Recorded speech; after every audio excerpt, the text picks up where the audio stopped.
What's going on, Imperials? It's Emperor Cubone here. Well, they did it.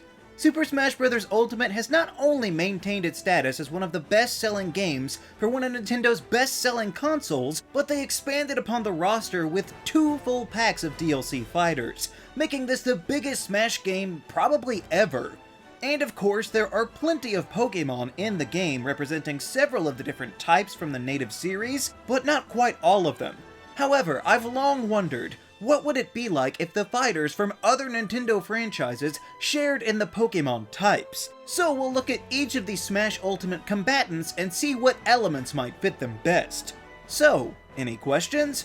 Yeah, didn't Loxton already do this video? Yes, and he's not the only one, but look, as I said, I've been thinking about this exact concept since Melee, so I'm not just going to give up on it because somebody else beat me to the punch. Besides, I'm sure that we'll have different outcomes, and I've got the DLC characters attached to mine as well, so just sit back and let's see what we can do. Obviously, the Pokémon participating in Smash already have their types, and some other characters will be better suited for this exercise, but we'll start with the first series to be represented in Mario. Nintendo's bread and butter is world famous, but what can we assign this Italian plumber? Well, pretty predictably, I think fire would fit. Mario throws fire all the time, and not just in his standard special attack. I think that the same could be said for his brother Luigi.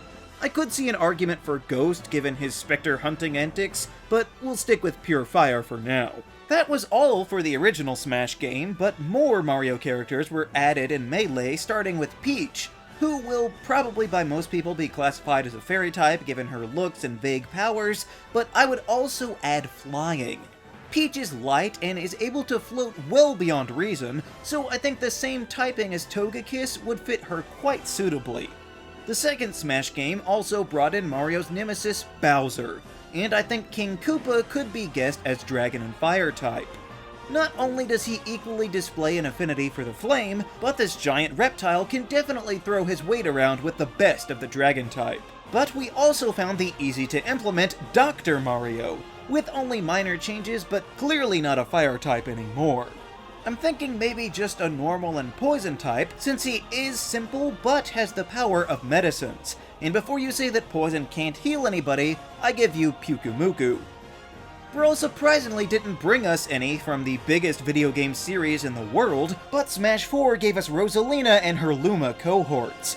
Now here I would give her the Psychic type because of her deep connection to her starry allies and space in general. This game also gave us the underwhelming Bowser Jr. Now, despite being in a clown car, that's not part of his anatomy, so I would give it Dragon and Normal, because he is still reptilian like his dad, but also pretty plain. And I'd go ahead and throw that onto all of the other Koopalings as well. Now, in Ultimate, they also gave us another similar character with Daisy as an Echo Fighter of Peach. And here I would shift things to Fairy and Grass type. This does stem from her relation to flowers, as well as her ability to rip crops right out of the ground. And finally, the first DLC fighter for this game came before the packs with Piranha Plant, and of course the Grass type is a no-brainer here. The next series to be repped in Smash is Donkey Kong, and the big gorilla himself should clearly be a fighting type. It's basically all muscle under thinly veiled hair, but we didn't see another member of the DK crew until Brawl with Diddy Kong, and he's pretty clearly a normal type. I could also maybe see Grass too, given his environment and weapons of choice, and it would be another cool grass monkey, but normal is the main priority. And the latest entry finally gave us their antagonist in King K. Rool. Here, I think that we could give him the Dragon type and possibly add Steel as well, due to his impenetrable body covered in metallic plating. Plus, that means that he would be weak to the fighting type Donkey Kong. After these animals, we move to Hyrule with the Legend of Zelda series, of course starring the Elven Link, who I would make a Steel and Fairy type. Steel for his weaponry and equally stern determination, and Fairy for his Fey-like properties such as reincarnation. After this, we saw Sheik as the first addition to the series, and I think the Dark type is fairly obvious. I mean, Sheik is a ninja, which seems to lean that way in the Pokémon world at least. However, Zelda also shared this spot through transformation, and I would make her a Psychic type. I was thinking that they could maybe even share the psychic typing, and since they were broken apart later, I'll say that the titular character of the franchise will be psychic and fairy type for her use of magic. But Melee was far from done, giving us a younger version of Link. Easy enough to implement, but I'm going to change it slightly to make him fairy and grass type. This is from his change in shield and his greater connection to the forest, and the Deku version doesn't hurt. I know that he's also got flaming arrows, but we'll just call that a coverage move. And of course, the Triforce isn't complete without Ganondorf, and I don't think that the Dark type will shock anybody. He's just a big evil dude filled with shadowy sorcery. But then Brawl switched out the youngling for Toon Link, and here I will once again say fairy, but also normal. He is much simpler in this form, and let's not pretend that cartoons aren't normal type, but for some reason we've not seen anything new from The Legend of Zelda since then. Now for the series that's making a huge comeback after plenty of time away, Metroid. This of course being the space series starring Samus, whose suit lends me to think that she should be steel and fire type, since she's coated in metal and has maybe the most firepower out of any character in the game. But once Brawl hit, we also got Samus out of her armor with the Zero Suit version, and here I would say the electric type would be best. She is much faster, and her weaponry changes to a sort of lightning whip and paralyzer. And that was it for the franchise until Ultimate came and gave us Dark Samus as well, and here I would say Dark and Electric. Dark is just right there in the name, but this version also seems to lean more towards those particular powers. Plus, I like that it gives the versions completely different dual typings that don't really have a clear advantage. But of course, we also got what is probably my favorite new character in Ridley. And the big bad of the Metroid series should be dragon and flying. It's literally just a space dragon with wings. I could see Dark for his evil streak, but you simply cannot deny the biology. Now, I'm not sure that I agree, but Smash classifies Yoshi as his own series. I would just throw him in with the rest of the Mario gang, but regardless, I think our faithful steed could also be a dragon type. It's not quite as terrifying as the last one, but it still works. The favorite of new players everywhere, Kirby, comes next, and here I think pure normal would be the best, specifically because of Kirby's gimmick of copying. Kirby can take on characteristics of every other fighter in the game, and Pokémon with similar one-off powers are usually normal. But we did eventually get more, with one of the headliners for Brawl being Meta Knight, and here Steel and Dark is probably the best fit. What else would you use for a shadowy suit of armor? But what's not as clear is Kirby's big rival, King Dedede. I think Flying type could be in order since he is adept in the air far more than most fighters are, and we'll go ahead and give his Royal Birdness the normal typing too. Despite falling from grace in subsequent years, Star Fox was a heavy hitter for Nintendo at the time of the initial Smash game, and Fox McCloud himself has been present ever since. His typing I think should be normal for sure, and maybe something else like electric or steel, but I'll leave it solo for now because his wingman, Falco, I would make a flying type, and we'd need all the pure flying we can get. Their adversary Wolf was brought in, and he would also make an excellent dark type. Unfortunately, their moves are all kind of similar, but Wolf is at least the tiniest bit different. The lesser-known series Earthbound gave us the first hidden character in Smash with Ness. This small child has many elemental powers, but they all come from his mind, so being a psychic type is a must. But I would also make him normal since he's just a plain old kid. And I think we can say the same for his only other counterpart, Lucas, even if they do have lots of extra coverage moves available. Now the F-Zero series might have been left in the dust, but Captain Falcon is almost synonymous with the Smash Bros. Games. And his typing is really one of the easiest with fire and fighting, if for no other reason than his signature Falcon Punch. But you can see this one for yourselves, right? And that was it! At least for the original 64 game. The next time Melee brought in more video game representation, starting with Ice Climbers. And here I think the Ice type is pretty obvious, and it's really the only time that it would fit anywhere, so we might as well get it while we can. And of course, Melee also started the trend of Fire Emblem in Smash. At first we simply had Marth and Roy. So for Marth, I think maybe fighting and steel could work, given that he is an expert in combat and swordsmanship.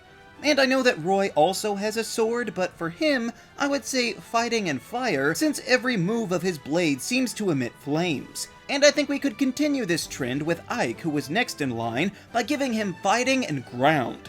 He is much stronger, needing a firm stance, and is also able to cause massive eruptions. If this holds true, then I think Lucina from Smash 4 could be fighting and flying. I know that she basically is the same as Marth, but she just seems so much faster and more graceful with her movements. The same game also brought us Robin, who would be fighting and electric given their lightning sword and powers. Corrin would be the lone exception by becoming water and dragon, since they are basically those attributes given human form. And as a DLC fighter, I think that they can stand out a bit. Ultimate brought us Chrom, who I think maybe would be just fighting. He could gain steel like Marth, but he does seem the most standard out of all of them. And of course, Byleth rounds out the cast with fighting and fire once again. I thought about maybe Rock, given the weapons of choice, but all of their moves tend to have a little flair to them as well. And the last rep from Melee is the weird Mr. Game & Watch. So for this 2D fighter, I think normal definitely, but I'm also going with fire yet again. Normal is a requirement for only 2 dimensions, but I think fire could work here given his wide array of fire-related moves. Maybe he doesn't deserve a type out of it, but if anything else were to fit here, I think fire is the prime option. But that brings us to the newcomers from Brawl, starting with Kid Icarus, of course, giving us Pit, who was one of my favorites, and here flying is once again best. I know that there's lore in his own series about the wings and such, but in Smash he's got them and he can fly no problem. Which means that I would classify his Echo Fighter Dark Pit as dark and flying. Simple enough. Now for anyone wondering why Pit isn't fairy as well, that's because that typing should go to Lady Palutena. After all, she is a goddess of immense power, and I don't know what else you could do for her awe-inspiring presence.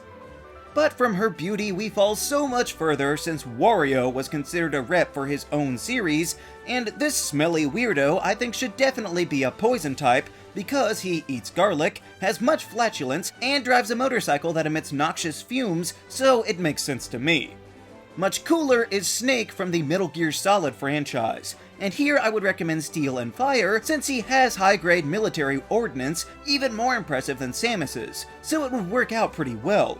But another third-party character to join in Brawl was Sonic the Hedgehog, and it might be hard to determine, but I think the electric type might fit, given his ludicrous speed, which is characteristic of electric types, not to mention the electric attributes that he seemed to have in the feature film. One that I had never even heard of before Brawl was Pikmin with Olimar, who is just a regular guy, so normal, but his partner Pikmin are clearly plants, so the grass type should be implemented as well. Even though they do have other type traits that they can draw from, but put together they should be normal and grass. And the last thing to be added in Brawl was the Rob system from back in the day. Here Steel is a must, and I feel that Electric would be perfect for our robot friend full of circuitry with his jet fuel and laser beams. So once we got to Smash 4, the first new franchise was Animal Crossing, which has had enormous success recently, but it was embodied by the generic villager amalgam. So I think pure normal is pretty appropriate, and honestly the only other entry with Isabelle is pretty normal too, but I think it fits with a wholesome series like this. One fun option Smash 4 brought was also Mega Man, and for this robot lad, we need Steel for sure and probably Electric once again, this time due to his systems that allow him to replicate powers of those that he's beaten. Too bad he's still by himself though. Another one-off was an odd choice of Wii Fit Trainer, who should be normal in fighting. She is just sort of a standard physical trainer, but she is quite fit, so she would fare better in a fight than you or I. However, the next rep, Little Mac, could beat her for sure, as he would definitely be a pure fighting type. He is a professional boxer after all, basically a human Hitmonchan. The next one I'm not as crazy about with all of the Mii fighters. There are 3 different ones who I think should probably all be normal, but the Brawler should be part fighting, the Swordsman should be Steel, and the Gunner perhaps Electric. It's a little too cool to waste on these lackluster fighters, but it still works. A little better is the classic PacMan, who I would say is just normal. It may not be that interesting, but it would certainly help to fight all of those ghosts. We also saw the much newer Xenoblade Chronicles, which gave us Shulk, who I would make Psychic type. I've not played his game, but from what I understand, he does have precognitive abilities. But in the second round of DLC for Ultimate, we finally saw this franchise again with Pyra and Mythra. Obviously, Pyra is a fire type, and Mythra I would say electric. I know that is different from actual light, but still. Also, it would be pretty cool if they could both be dual fire and electric types. But the last new series in Smash 4 was Duck Hunt, and we got Duck Hunt. I wish we didn't, but normal and flying. Normal for the dog, flying for the duck. There you go. However, this game saw the first DLC in Smash history, allowing us to have the Street Fighter rep Ryu, who is obviously a fighting type. I mean, he comes from a primary fighting game, and the same would work for his Echo Fighter Kin, but we should probably add fire too. It's not a requirement, but I think he does have more flair than Ryu. The next DLC character was Cloud from Final Fantasy, and I would make him a Steel type, and maybe also flying? That's not just because his name is Cloud, I mean, that doesn't hurt, but he's also a pretty agile aerial combatant, and has some energy beyond just the physical sword. However, we now also have his arch-nemesis, Sephiroth, and Dark perfectly fits on this fallen foe. Maybe we'll see a different Final Fantasy character sometime down the road. The last series brought in by the Smash 4 DLC was Bayonetta, and this witch should also be a Dark type, but probably Fairy too, since apparently she's not completely evil but possesses good magic as well. So, now we come to Ultimate, and the first series for this game was the quite successful new Splatoon, with the Inklings getting in, and I think the poison typing would suit them best. Their ink attacks are greatly reminiscent of some kind of venom, and they can convert themselves fully into ink. Some people might say water just for the squid design, but they're actually weak to water, so no. I had never played any Castlevania, but I thoroughly enjoy playing as Simon. I would make him Steel, but also normal type, and the same would go for his Echo Fighter Richter. The Steel comes from their vast array of medieval weaponry, and normal once again would come in handy for fighting all of those ghosts. And that was actually it for new series in the base roster, but the DLC cracked open with Persona 5 giving us Joker. Here I would make him a Dark type, but I would also add Ghost because of the ghastly figure that comes to join him in battle. After that, Dragon Quest got an addition with the Hero, and I think that we should give him Psychic and Steel. Psychic because of the trove of magical powers that each of them can use, and Steel for their sword, but also certain metal-based tactics that they can do. On top of that, the type combination is just great. We then saw the crowd-pleasing Banjo and Kazooie added, and once more, normal and flying will do. Normal for Banjo, flying for Kazooie. Next was the Fatal Fury series with Terry, who gets the combination of fighting and fire yet again, since he's a nice and buff skilled scrapper that has a fiery flourish to most every move he makes. But there was even more DLC added with the ARMS franchise bringing in Min Min, who is one of the easiest at fighting and dragon. Her home is also in a fighting game, and she literally has dragons for arms. After that, we have maybe the biggest singular game in existence with Minecraft, giving us Steve and Alex, who should be normal for sure, but also ground for all of the minerals that they end up mining. But there's also the zombie variation that I would make a ghost type because it's undead, and the Enderman who should get the dark typing. They next gave us the Tekken series and Kazuya as a playable character, so for him I would say dark and fighting. Being from Tekken, he is of course a highly skilled martial artist, and he also turns into a demon sometimes, so that's plenty evil for me. But they have finally announced the absolute last fighter for Smash Ultimate with Sora from the Kingdom Hearts series. I wasn't quite sure what to do, but I think Fairy and Steel could work. Sora's main weapon is the Keyblade, so Steel is an integral part, but he will also have different magical powers, and is a sort of half-Disney rep, so I think Fairy fits very nicely. Plus, Klefki is a Fairy and Steel type, so, you know, the keys. But those are the typings that I would give to each of the characters in the Super Smash Bros. Games, at least up to Ultimate. It might not work out that well if these strengths and weaknesses were actually applied to these individual fighters, but it would certainly be fun to try. What types would you give to the Smash Bros. Series? Let me know down in the comments. Also be sure to leave a like, Share this video and subscribe so that you too can become an Imperial today. And we'll see you around next time!